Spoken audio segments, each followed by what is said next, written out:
So, a country with more than 1 billion people has managed to cut its poverty rate by 2/3. How did that actually happen, and what does it mean for the rest of the world?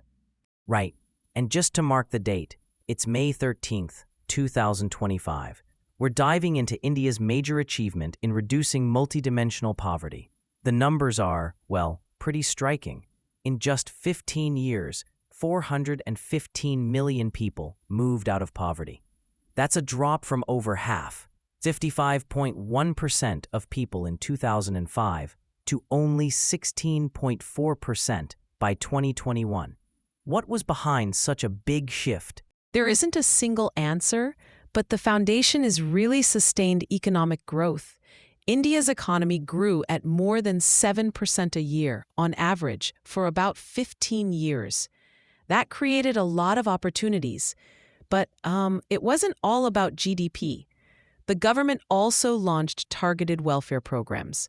One of the biggest is the Mahatma Gandhi National Rural Employment Guarantee Act, MGNREGA. Have you come across that before? Yeah, MGNREGA, that's the program that guarantees rural households at least 100 days of paid work a year, right?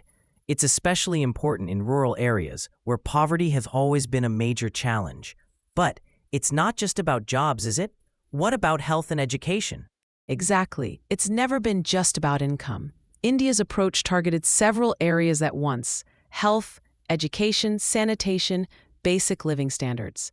For example, the midday meal scheme in schools tackled nutrition and helped keep more kids, especially girls, in class.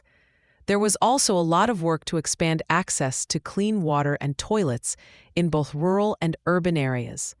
Actually, did you know that the Multidimensional Poverty Index looks at 12 different indicators, not just income? Right. So that's what makes this so critical. Not just what people earn, but whether they have the basics for a decent life. The World Bank also points out that extreme poverty fell from 16.2% to 2.3% in just over a decade.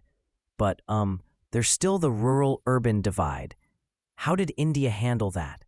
Because that's a stubborn issue almost everywhere. Rural development really was a big focus. States like Uttar Pradesh and Bihar, both with huge populations and high poverty, got the most attention and resources. Policy and funding really went where the need was greatest. The outcome? The rural-urban poverty gap narrowed quite a bit, actually. Do you think this is a model that could work elsewhere? Other countries have such different social and economic setups. Can they actually take India's approach and use it? To some extent, yes, but it would need to be adapted. The key takeaway is that economic growth alone isn't enough. It's the mix of growth, strong social programs, and investment in things like health, education, and sanitation that really matters. And targeting the most vulnerable areas makes a big difference. But India's not done, right? Recent data shows that income inequality is actually rising now. How can they keep cutting poverty, but do it in a way that's also fair and inclusive? That's a tough one.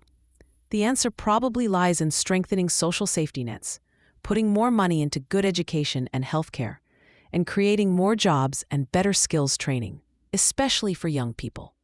Oh, and also looking at progressive taxes and redistribution so the benefits reach more people. So the global lesson here is actually pretty straightforward. India's progress proves that rapid, large-scale poverty reduction is possible, even for countries facing big obstacles. It took international support, targeted spending, and a focus on the people who needed it most. That's a playbook with lessons way beyond India.